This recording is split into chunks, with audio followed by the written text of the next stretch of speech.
शुरू हाँ। दोस्तों पर पटाखा बैन है, इसीलिए हम लोग छोटा बम बजा रहे हैं, ज़्यादा बड़ा नहीं बजा रहे हैं क्योंकि सेहत के लिए हानिकारक है, तो छोटा बम बजा रहे हैं।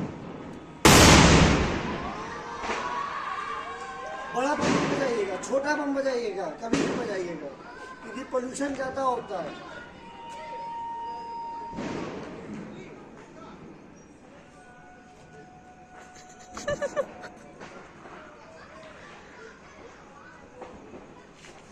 छोटा बम बजाइए।